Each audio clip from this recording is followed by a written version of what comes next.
Ouais, ben je pensais pas que je pouvais encore être surpris par quelque chose dans le genre des zombies. Apparemment, Zack Snyder m'a prouvé le contraire.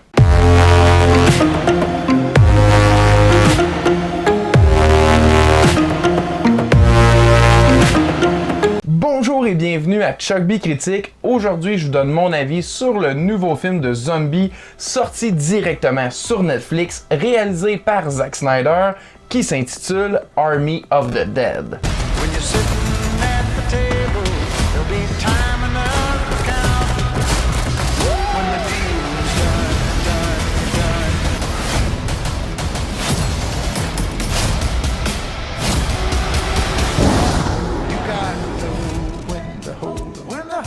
Ça raconte l'histoire de plusieurs braqueurs ayant tous une expertise qui s'unissent ensemble afin d'élaborer un plan pour entrer dans une zone en quarantaine de zombies, c'est-à-dire Las Vegas, pour y voler une assez bonne somme d'argent laissée dans les coffres-forts des casinos. Et ça, bien sûr, dans un compte à rebours avant que cette ville soit détruite par une bombe nucléaire. Easy peasy lemon squeezy, comme qu'ils disent. Je l'ai dit dans mes critiques précédentes, j'ai comme redécouvert mon amour pour le cinéaste Zack Snyder, et c'est donc avec grand plaisir que j'accueille ce nouveau film qui explore le monde des zombies, mais d'une façon quelque peu différente. Et sans entrer dans les détails, je vous le dis tout de suite, c'est ce qui m'a plu le plus à propos du film. Mais faut le dire, j'aime déjà ça quand on joue avec les codes de ce style de film. Comme par exemple, quand il y a des zombies courts, moi j'aime ça.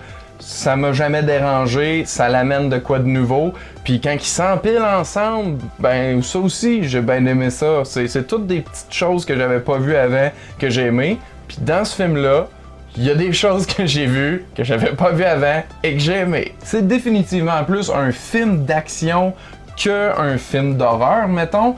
Donc, ça m'a quand même manqué un tout petit peu d'avoir du suspense ou plus de l'horreur là, angoissante. Mais c'était pas grave, on y allait à fond dans l'action, puis ben, je respecte ça, puis j'ai eu du plaisir avec. Et ça, malgré sa durée Zack Snyder-esque de 2h38 minutes. Je dirais même que ça prenait un peu cette durée-là pour avoir la partie du film qui semble un peu conventionnelle et celle qui nous amène ailleurs. D'autant plus que ça met en place un univers que j'ai définitivement apprécié et que je veux revisiter dès que possible, et que je sais que je vais pouvoir faire avec la série qui s'en vient prochainement. Parce que faut le dire, côté personnage, c'est pas tout le monde qui peut être aussi bien étoffé. On a beaucoup plus des caractéristiques types qui sont associées à certains personnages pour qu'on les identifie plus facilement. Mais principalement, Dave Bautista et le personnage de sa fille, c'est un petit peu le noyau principal auquel on s'attache et qu'on suit. Mais ça n'empêche pas que les autres acteurs donnent de très bonnes performances.